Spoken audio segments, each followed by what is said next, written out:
When you start anything, when you start out on a path to anywhere, whether it be to learn something new, to create a business, to become more in shape,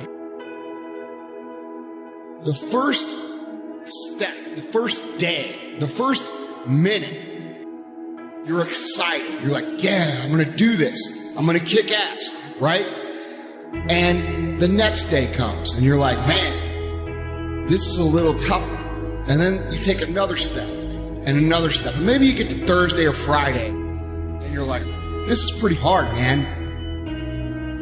And then what happens is the enthusiasm from the beginning of the process starts to fade out. You have a lot to offer. The fact that you're still here means that your business is not through yet.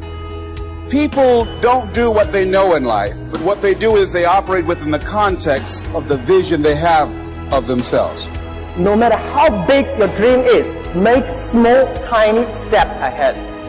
You must change what's possible for you. You, and only you, are the subject that impacts the burning desire in your imagination. I'm talking about concrete commitment. I'm talking about the commitment that says, I am going to stay true to what I said I would do long after the mood that I've set it in has left. Because I think we all know in this room, character is not something that we inherit. Character is something we got to wake up every single day. We got to fight and we got to build it.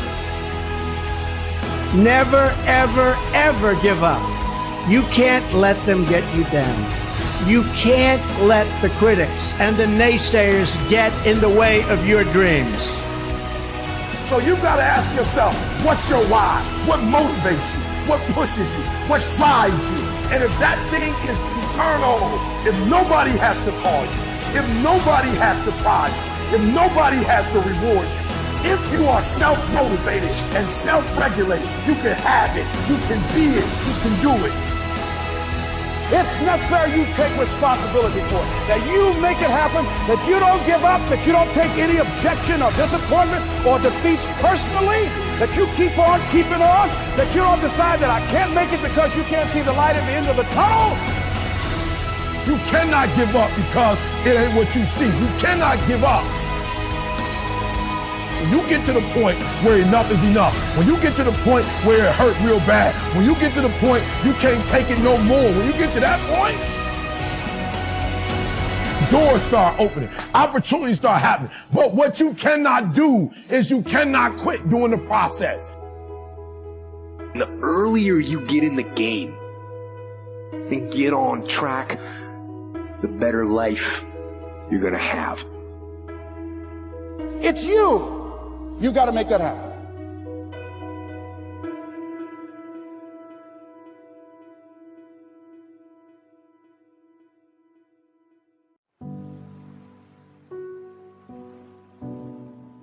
The first step before anybody else in the world believes it is you have to believe it. There's no reason to have a plan B because it distracts from plan A. I want to represent an idea. I want to represent possibilities. I want to represent the idea that you really can make what you want. One of my favorite books is The Alchemist, Paulo Coelho. And I just believe that. I believe that I can create whatever I want to create. Pain is not your enemy. Pain is your servant. And pain is telling you that there's a problem here and you need to get it fixed. You need to drag it out of the dark and you need to deal with this, and you have to decide enough is enough. It's time for a new direction. It's time to say that's it. Turn to somebody and say that's it. Passivity is a spirit and it'll kill you. It'll kill your relationships. It'll kill your home. It'll kill your marriage. If we just sit back and do nothing, it'll kill you. There's a redemptive power that making a choice has, rather than feeling like you're at effect to all the things that are happening. Make a choice. Like, you just decide what it's going to be, who you're going to be, how you're going to do it. Just decide. And then from that point, the universe is going to get out your way. Most people dabble in a million things, they master nothing, and they wonder why they're unfulfilled. In people's lives, there's only maybe half dozen, 7, 8 categories that really matter. Most people, they major in minor things. They focus on stuff that doesn't matter. They know more about this celebrity going in and out of rehab than they do about their own personal development. So if I had no other message to offer your viewers, and you let me give it to them right now, I'll tell you what I believe. I believe our lives are controlled by one force. Your brain is divided into 2 halves. Each half of your brain has millions of factory workers on each side. At the forefront of each one of those factories is a forming positive, and you got forming negative. You're the boss of the factory.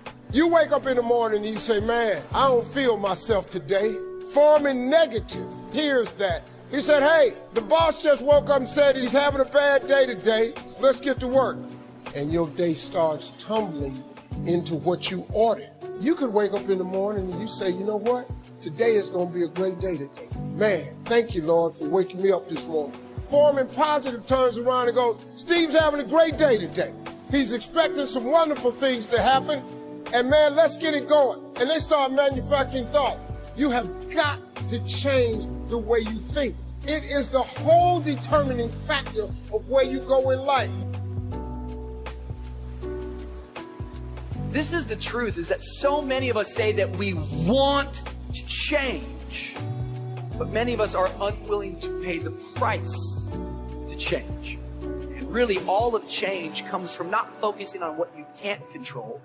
It comes from focusing on what you can control. All of change has a price tag attached to it. That today, each and every one of us, we have to count the cost. Do we actually want to change? Are we willing to pay the price for change? Winter comes after fall. Night comes after day. Difficulty follows opportunity. Recession always comes after expansion. It's been the rhythm of life for the last 6,000 years of recorded history. So the winters are going to come. The winter of sickness, the winter of disappointment, the winter of devastation, social winters, economic winters, personal winters when your heart is smashed in 1,000 pieces and the nights are unusually long. It's simply called wintertime. But the winters are inevitable. So it has been for the last 6,500 years recorded history. You say, well, Mr. Rohn, what can I do about the winters of life? The most important decision you can make above any on the face of the earth is deciding that no matter what happens in your life, no matter what happens, you're going to live in a beautiful state. Life is short. We don't know how short it's going to be. But if you only had a week to live, I bet you wouldn't allow yourself to suffer over a little crap that makes you crazy normally. I think you would probably spend time with those you love. You would do what you love. You'd take awe in a sunset. You'd smell the air. You would take in everything in those final moments that you possibly do. So my thing is, why wait? Right? Why wait? Why not just decide that if I start to suffer, I know the solution, because suffering is me obsessing about me. You might say, it's not me, I'm worried about my kids because they're not doing well. No, you're worried that you haven't done enough for your kids. It's about you still, right? Yes. You know, you're worried about what was done or what you should have done or what shouldn't have done. And you can end that in an instant by becoming aware of it and saying, I have made the most important decision of all.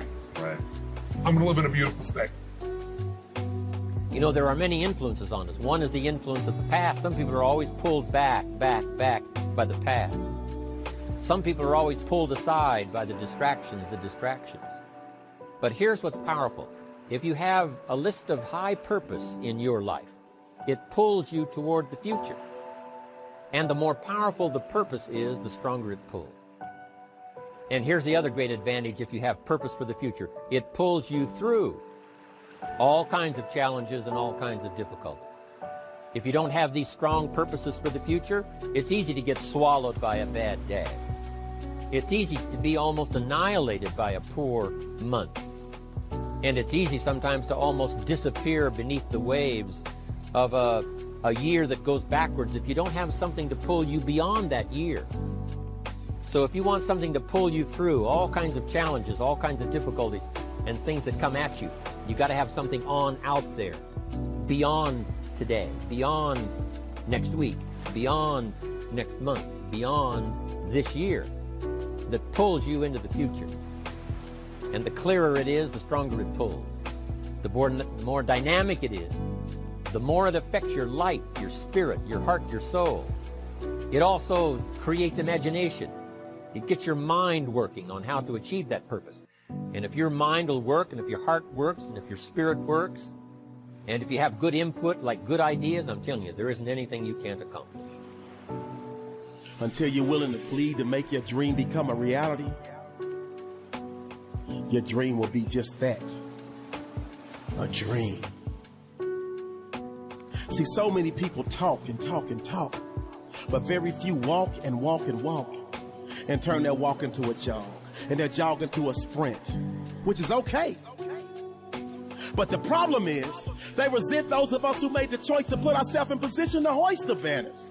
They resent those of us who made the choice to keep pushing, even when our skin got a little moist, because we understood that that moisture, aka sweat, would eventually build, and all of that sweat equity would allow us to never sweat or worry about struggle. That sweat equity would allow us to never sweat, worry, or stress, because winners like us chose to bury all of our fears. Winners like us chose to bury all of our doubts, all of our indiscretions, and we took all of our life lessons and refurbished, repackaged, recreated, and reused all of the pain, all of the hurt, all of the failure, all of the setbacks, and turned them into get-backs. And that's why we continuously get back up, and we'll always get back up. When life pops up and pops us in the mouth, we may drop and we may go down, but it's never for the count. You can bet your bottom dollar that you can count on winners like us to always come through in the clutch. The separation of talent and skill is one of the greatest misunderstood concepts for people who are trying to excel, who have dreams, that want to do things. Talent you have naturally. Skill is only developed by hours and hours and hours of beating on your craft.